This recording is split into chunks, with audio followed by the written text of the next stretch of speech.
अस्सलाम वालेकुम स्टूडेंट्स, मैं हूं आपका सर अरफान हैदर ख्याल और आप देख रहे हैं मेरा यूट्यूब चैनल। जैसा कि आपको पता है कि हम एक्टिव से पैसिव वॉइस कैसे बनाते हैं, उस पर 4 वीडियोस पहले बना चुके हैं और आज का जो हमारा लेक्चर है वो है पास्ट कंटिन्यूअस टेंस में। तो आइए आज का लेक्चर स्टार्ट करते हैं।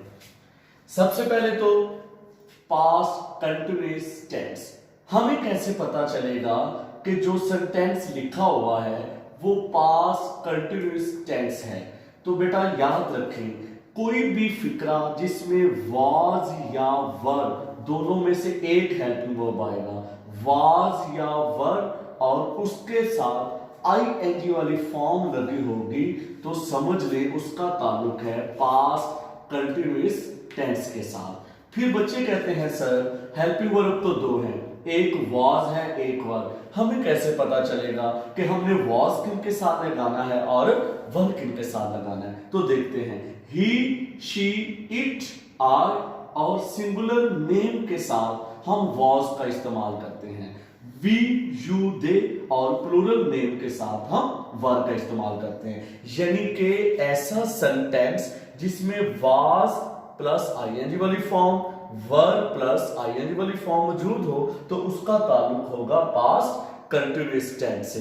अब हम इसकी एग्जांपल्स करते हैं। मैंने वो सेंटेंस चूज किए हैं जो कि प्रीवियस बोर्ड के एग्जाम्स में आ चुके हैं, ताकि इन्हीं के हम प्रैक्टिस करेंगे और बच्चों को जो प्रॉब्लम्स हैं उनको हम इंशाल्लाह सॉल्व आउट करते हैं। तो पहला देखते हैं जी, दे वर प्लेइंग फुटबॉल। अब बेटा देखें, दे क्या है हमारे पास, सब्जेक्ट है, वर क्या है हमारे पास, हेल्पिंग वर्ब है, प्लेइंग क्या है जी मेरे पास, मेन वर्ब है, और फुटबॉल क्या है, ऑब्जेक्ट है। हम क्या करते हैं जी, ऑब्जेक्ट को सब्जेक्ट बनाते हैं। बनाएं जी फुटबॉल। अब देखें, ऊपर वर्ब इसलिए आया है कि सब्जेक्ट दे था।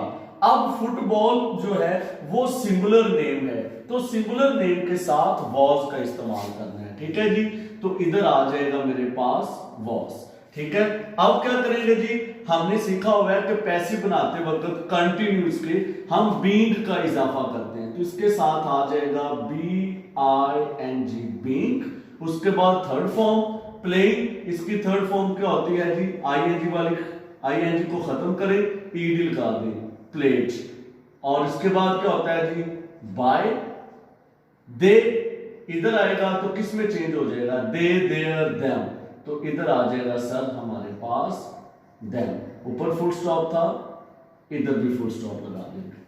ठीक हो गया जी। दूसरा सेंटेंस देखते हैं, वर्ब। अब हमें पता है इधर वर्ब सब्जेक्ट के बाद में हेल्पिंग वर्ब आया है। जब हेल्पिंग वर्ब फिक्रे के शुरू में आ जाएगा तो वो फिक्रा हमारे पास इंटेरोगेटिव हो जाएगा, यानी कि सवालिया। तो अब हमने भी 2 हेल्पिंग वर्ब में से एक लगाना है, या वाज आएगा इधर या वर आएगा। ठीक है, चलिए वो देख लेते हैं। ये सबसे पहले है जी हेल्पिंग वर्ब, ये है सब्जेक्ट, ये है हमारे पास मेन वर्ब, और ये सारा हिस्सा ऑब्जेक्ट। अब बच्चे क्या करते हैं, वो कहते हैं ऊपर बार था तो शायद नीचे भी बार आएगा। भाई ऊपर बार यू की वजह से आया है। अब सब्जेक्ट देखेंगे क्या है, ऑब्जेक्ट क्या है जी, आकार, इधर क्या आ गया, आ कार। अब देखें आ कार, यानी कि ये तो सिंगुलर नेम है और सिंगुलर नेम के साथ क्या आएगा जी, वॉज आ जाएगा। ठीक हो गया। अच्छा, अब इधर वॉज के बाद फौरन बीइंग आ गया था, लेकिन चूंकि ये सवालिया है हमने बीइंग वाज के बाद नहीं बल्कि सब्जेक्ट के बाद लगाना है। तो सब्जेक्ट ये है, इसके बाद क्या आ जाएगा मेरे पास, बीइंग। ठीक है, अब ड्राइविंग, इसकी थर्ड फॉर्म क्या है, ड्राइवर।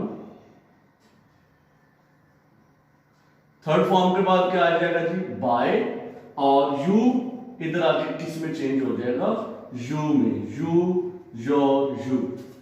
अच्छा जी, अब नेक्स्ट देखते हैं, Why was the teacher punching them? अब ये भी जो है पास पेपर में बहुत ज्यादा दफा आया हुआ है और बच्चे कंफ्यूज हो जाते हैं और मोस्टली बच्चे जो हैं वो मिस्टेक करते हैं इसमें। ये है कि क्वेश्चन वर्ड, WH फैमिली से ताल्लुक रखता है। Why, where, what, when, ये जब भी आएंगे इनको हम चेंज नहीं करते, Why को Why की जगह लिख देंगे। आगे क्या है, हेल्पिंग वर्ब, इसको हम देखेंगे हेल्पिंग वर्ब इधर वाज आता है कि वार आता है। मैं जगह छोड़ देता हूं। ये क्या आ गया जी, सब्जेक्ट है। ये क्या आ गया जी, मेन वर्ब है।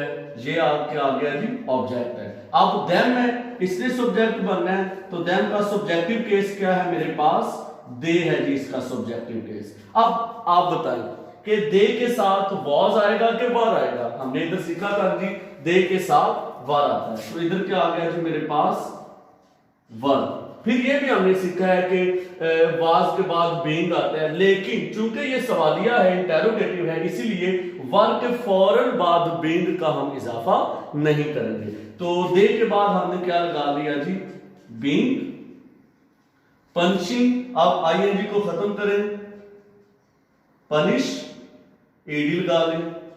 फॉर्म के बाद क्या आ जाएगा जी, बाय, और द टीचर इस जगह पे लिख लेते हैं। अब बच्चे यहां पे जल्दी में फुल स्टॉप ऐड कर देते हैं, हालांकि एक्टिव वॉइस में क्या था, सवालिया निशान था, क्वेश्चन मार्क, तो मैं भी इसका एहतमाम क्वेश्चन मार्क पे करूंगा। ठीक है जी। तो अब ये सेंटेंस है जी, मैंने मोस्टली टेस्ट वगैरह में भी बच्चों का देखा है, जब ये बोर्ड में आ जाए, टेस्ट में देते हैं, तो बच्चे मोस्टली इसे गलत करते हैं। तो आज हम इसको सीखते हैं। द टीचर, ये है जी सब्जेक्ट, वॉज है मेरे पास हेल्पिंग वर्ब, टीचिंग है मेरे पास मेन वर्ब, अस है ऑब्जेक्ट। और अब आप देख रहे हैं कि इस ऑब्जेक्ट के बाद भी सेंटेंस आगे की तरफ जा रहा है, तो ये भी ऑब्जेक्ट है। तो हम कहते हैं कि ये जो सेंटेंस है ये डबल ऑब्जेक्ट पर मुश्तमिल है। इसमें दो ऑब्जेक्ट हैं। हम कैसे करेंगे जी,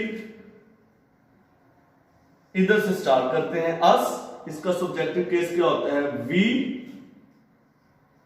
आर अस। अब तो मैं किससे स्टार्ट कर रहा हूं जी, वी। अब वी के साथ क्या आएगा हमारे पास, वर्ब। ठीक है जी। उसके बाद क्या आ रहा है, बीइंग, क्योंकि continuous. We were being, teaching की थर्ड फॉर्म क्या है जी, टॉट। अब पहले तो हम थर्ड फॉर्म के बाद क्या लगा देते थे, बाय।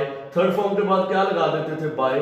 थर्ड फॉर्म के बाद क्या लगा देते थे, बाय। लेकिन चूंकि ये डबल ऑब्जेक्ट पर मुश्तमिल है, लिहाजा मैं थर्ड फॉर्म के बाद जो अगला हिस्सा था उसको ऐड कर दूंगा। ठीक है जी, आ न्यू लेसन। अब इसके बाद हम क्या लगाएंगे जी, बाय, और उसके बाद सब्जेक्ट क्या था, द टीचर, वो इधर आके क्या बन जाएगा, ऑब्जेक्ट बन जाएगा।